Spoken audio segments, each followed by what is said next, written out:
Լույս արևելքում միսիոներական միությունը ներկայացնում է Չարլզ Սպերջեն և նրա անունը Բենոնի տրտմության որդի դրեց, բայց նրա հայրը Բենյամին իմ աջ ձեռքի որդի կոչեց նրան։ Ծննդոց 35:18 Ամեն բան ունի ինչպես իր մթին, այնպես էլ լուսավոր կողմերը։ Ռաքելին պատել էին սեփական ցավի և մահվան վշտալից ապրումները, իսկ Հակոբը, թեև սգում էր կնոջ կորուստը, սակայն կարողացավ տեսնել այն ողորմությունը, որը երեխային ծնունդ էր շնորհել։ Մեր հոգևոր ընթացքն էլ նման է սրան։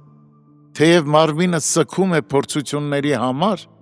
սակայն թող մեր հավատքը հրճվանքով ցնծա Աստծո հավատարմությունով, ինչպես Սամսոնի սպանած առյուծի դիակի մեջ մեղր հայտնաբերվեց, դատավորաց 14:8,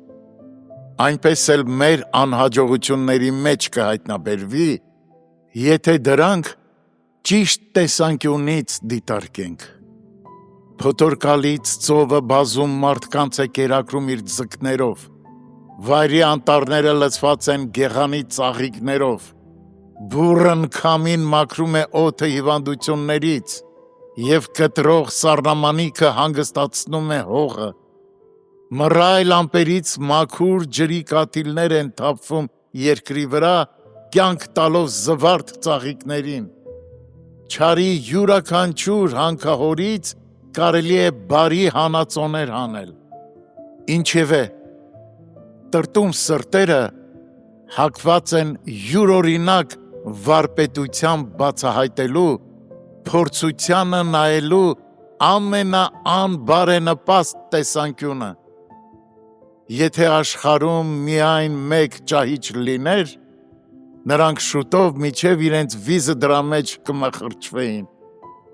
և եթե անապատում միայն մեկ առյուծ լիներ, նրանք միանգամից կլսեին դրա մռնչյունը։ Ցավալի է, որ յուրաքանչյուրիս մեջ այս թշվառ հիմարությունից մի մասնիկ կա, և մենք հակված ենք ժամանակ առ ժամանակ Հակոբի պես բացականչելու. ամեն բան հակառակ է ինձ։ Ծննդոց 42:36 Թանկագին ընթերցող, հավատքի ճանապարհին մենք պետք է մեր բոլոր հոգսերը Տիրոջ վրա գցենք, Առաջին Պետրոս 5:7, և անգամ ամենավատ անհաջողությունների մեջ դրական արդյունքի սպասենք։ Իրական հավատքը Գեդեոնի մարդկանց պես է, նա չի անհանգստանում կոտրված սափորի համար, այլ ուրախանում է, որ դրա մեջի ջահը ավելի պայծառ է վառվում։ Դժվարության կոշտ ոստրեի միջից